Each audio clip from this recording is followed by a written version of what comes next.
हाँ, hello students. आज के क्लास में मैं कंटिन्यूटी चैप्टर को ही कंटिन्यू कर रहा हूँ। कंटिन्यूटी जो है यहाँ पर सेवरल वेरिएबल का है, मतलब एक से ज्यादा वेरिएबल मौजूद रहेगा। और पिछले क्लास में मैंने आप लोगों को बताया था कि कोई फंक्शन कंटिन्यूअस तब होगा, सबसे पहले तो उस क्वेश्चन जो आपका फंक्शन दिया रहेगा उसका डबल लिमिट एग्जिस्ट करना चाहिए, और डबल लिमिट का जो वैल्यू होना चाहिए, डबल लिमिट का जो वैल्यू आएगा वो उतना ही आना चाहिए जितना फंक्शन का जो डायरेक्ट वैल्यू दिया हुआ है। जैसे हम लोगों को कंटिन्यूटी चेक करना है ओरिजिन पर, कंटिन्यूटी जो चेक करना है वो कहाँ करना है, मूल बिंदु पर करना है। तो मूल बिंदु पर फंक्शन का वैल्यू कितना है, 0। मूल बिंदु पर फंक्शन का वैल्यू 0 है। तो कोई फंक्शन कंटिन्यूअस तब कहा जाएगा, ये मैं बात कर रहा हूँ सेवरल वेरिएबल का, सिंगल वेरिएबल के बारे में बात नहीं हो रहा है। फंक्शन जो एक से ज्यादा वेरिएबल का, ठीक है। तो सबसे पहला काम, जिस पॉइंट पर आपको कंटिन्यूटी के लिए बोला जाएगा उस पॉइंट पर फंक्शन का डबल लिमिट एग्जिस्ट करना चाहिए, ठीक है। और डबल लिमिट एग्जिस्ट करे और उसका जितना वैल्यू आएगा उतना ही मान मूल बिंदु पर फंक्शन का डायरेक्ट मान जो है जितना है वो दोनों सेम आ जाएगा, तो हम लोग बोलते हैं कि फंक्शन जो है वो कंटिन्यूअस होगा। थोड़ा सा मैं यहाँ पर लिख के आपको दिखाता हूँ, देखिए मैं क्या बताना चाह रहा हूँ। क्योंकि आपको ओरिजिन पर कंटिन्यूटी के बारे में जांच करने के लिए बोला गया है, तो आपको करना क्या होगा कि limit x tends to 0, y tends to 0 और ये आपका है f(x(y) इक्वल टू हो जाएगा, मतलब इसका जो वैल्यू होना चाहिए, इसका डबल लिमिट तो एग्जिस्ट भी करे और इसका वैल्यू 0 आना चाहिए। क्यों 0 आना चाहिए?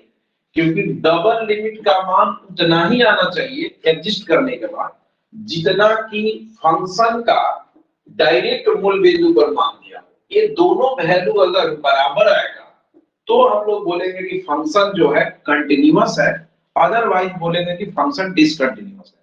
तो क्लियर हो गया होगा। ये मैंने पिछले क्लास में भी आप लोगों को बताया था, वहां पर एक दो क्वेश्चन भी हम लोग किए थे।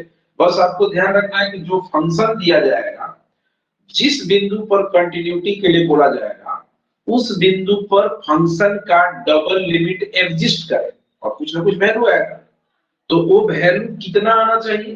तो 0 0 पर डबल लिमिट एग्जिस्ट करेगा और साथ ही साथ 0 0 पर फंक्शन का सीधा वैल्यू कितना है, तो 0 है। इसका मतलब हो गया कि डबल लिमिट पर फंक्शन को एग्जिस्ट करना चाहिए और उसका वैल्यू कितना आना चाहिए, 0 आना चाहिए। अगर ये दोनों मैटर बराबर हो जाएगा तो हम लोग बोलते हैं कि फंक्शन कंटिन्यूअस है, अदरवाइज डिसकंटिन्यूअस है। तो आइए इस क्वेश्चन को हम लोग हल करके देखते हैं क्या इसमें कंडीशन होगा। देखिए इसका सॉल्यूशन जब हम लोग करेंगे तो सबसे पहला हमारे पास गिवन फंक्शन जो है, given function f(xy) equal to x(y)³ divided by x² plus y6 दिया गया है, ठीक है। और यहाँ पर साथ ही साथ एक चीज और दिया गया है, फंक्शन का सीधा वैल्यू कितना दिया गया है, डायरेक्ट ओरिजिन पर कितना दिया गया है, 0। इसका मतलब क्या है कि फंक्शन का डबल लिमिट एग्जिस्ट करे और उसका मान किसके बराबर आना चाहिए, 0 के बराबर आना चाहिए। अगर ये दोनों बराबर हो जाएगा तो फंक्शन कंटीन्यूअस होगा। अब आइए हम लोग देखते हैं इस क्वेश्चन को आगे बढ़ाते हैं। देखिए यहाँ पर हम लोग आ रहे हैं, एक लिमिट लगाते हैं, इसमें लिख देते हैं limit x tends to 0, y tends to 0, f(xy) equal to limit x tends to 0, y tends to 0। और जो फंक्शन है उसमें हम लोग लिमिट लगा रहे हैं, ये हो गया x(y)³ divided by x² plus y⁻6।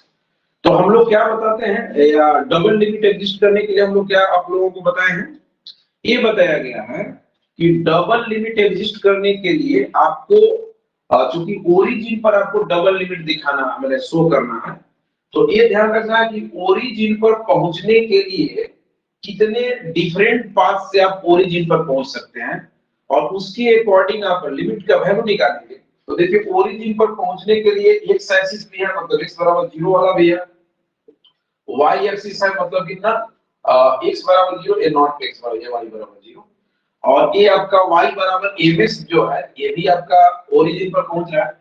क्योंकि आपको मूल बिंदु पर कंटिन्यूटी चेक करना है तो आपको ये ध्यान रखना है कि मूल बिंदु पर पहुंचने के कितने सारे रास्ते हैं।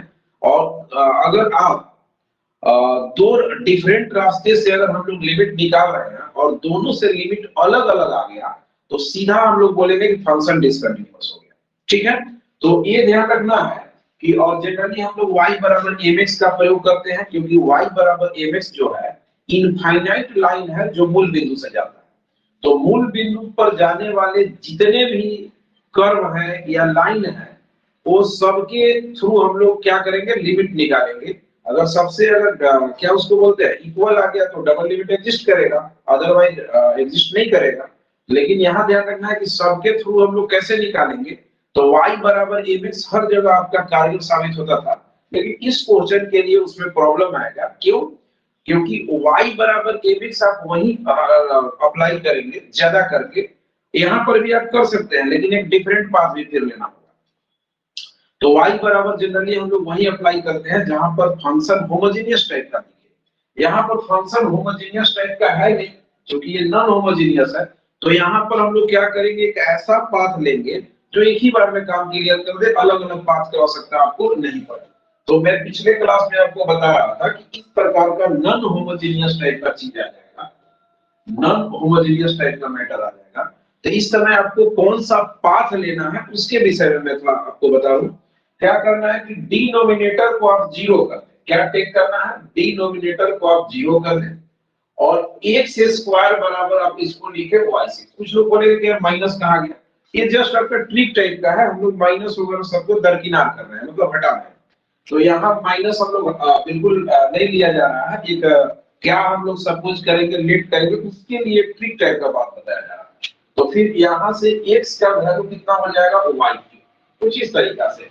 लेकिन ध्यान रखना है कि x बराबर हम लोग y3 लिखेंगे तो दोनों में से एक तरफ हम लोग m लिख देंगे या कोई कांस्टेंट लिखेंगे। कुछ लोग बोलेंगे कि y बराबर mx में m तो स्लोप का काम करता था, लेकिन यहाँ m स्लोप नहीं है बिकॉज ये लाइन नहीं है। ये जो है लाइन नहीं है इसलिए इसको आप स्लोप नहीं पढ़ेंगे। m का मतलब हो गया कि डिफरेंट वैल्यू दीजिएगा तो कर्व जो होगा वो एक ही नेचर का होगा लेकिन डिफरेंट होगा। ठीक है, तो कैसे किस प्रकार से मैंने लिया, डिनोमिनेटर को आपको जीरो कर देना है और कुछ टर्म्स जो है उसको राइट साइड कीजिए, माइनस वगैरह को दरकिनार कीजिए। इससे आपको पता चलेगा कि x के बदले में आपको इसमें क्या एक तरीका से पुट करने की आवश्यकता है। अगर ये तरीका अपनाएंगे तो आपको बार बार पाथ बदलकर लिमिट निकालने की आवश्यकता नहीं पड़ेगा, एक ही बार में क्लियर हो जाएगा। तो हम लोग यहाँ देखिए लिख रहे हैं मूव एलोंग किसके अलोंग मूव कर रहे थे, x बराबर my3। हम लोग किसके अलोंग मूव कर रहे हैं, x बराबर my3। तो क्या होगा, इसके अलोंग जब चलेंगे तो क्या हो जाएगा, लेफ्ट साइड में limit x tends to 0 y tends to 0 और ये आपका हो गया fxy equal to right side में एक ही लिमिट आप लिखिए। क्यों एक ही लिमिट आप लिखेंगे, क्योंकि मैंने x का वैल्यू को y के टर्म में एक्सप्रेस कर दिया। मतलब x का जो वैल्यू है वो y में ही आ गया तो फिर x लिखने का कोई फायदा नहीं है। आप सीधा लिख दीजिए y टेंड्स टू 0 और जहां जहां x आपको दिखेगा वहां my3 लिखिए। जैसे यहाँ देखिए x दिख रहा है, ये हो गया my3 into y3। नीचे हो गया x तो यहाँ हो जाएगा my3 का स्क्वायर और ये हो गया दिस, यानी ये हो जाएगा लिमिट y टेंड्स टू 0। यहाँ आपका हो जाएगा my6, नीचे हो जाएगा m square y6 plus y6।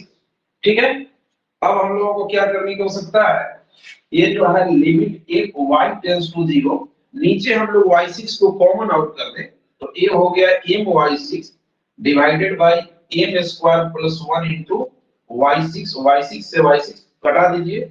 और अब यहाँ पर देख लीजिए क्या इसका कंडीशन आ रहा है, ये आ रहा है limit x tends to 0 y tends to 0। एक xy का जो वैल्यू आ रहा है ये आपका आ रहा है m divided by m square plus 1। इसका मतलब क्या है कि अगर आप पाथ बदलकर हल करेंगे, जैसे पहला पाथ क्या था x बराबर m y क्यूब, इसके अकॉर्डिंग हम लोग चले हैं अगर आपने m का वैल्यू 1 लिया होता तो m बराबर y की वैल्यू चलते, अगला x बराबर 2y³ के लॉन्ग चलते, x बराबर 3y³ के लॉन्ग चलते। तो इसका मतलब है कि m का मान बदलने से आपका आंसर डिफर आएगा। कैसे डिफर आएगा? अगर m का मान 1 रखिएगा तो 1/2 आएगा, m का मान 2 रखिएगा तो 2/5 आएगा। इसका मतलब हो गया कि इसका वैल्यू m के ऊपर डिपेंड कर रहा है, मतलब m आप बदलिएगा तो कर्व आपका बदलेगा। ठीक है, तो इस कंडीशन में क्या आपका होने वाला है, ऐसा सिचुएशन में इसका मतलब है कि m का मान अगर अलग अलग लीजिएगा, यानी पाथ अलग अलग लीजिएगा, तो इसका वैल्यू डिफरेंट आएगा। दैट मींस कि double limit does not exist, और डबल लिमिट अगर एग्जिस्ट किया तो कंटिन्यूटी का बात वही खत्म हो गया। यहां पर लिखा जा सकता है for different value of m, double limit different, therefore double limit does not exist, double limit exist ही नहीं किया।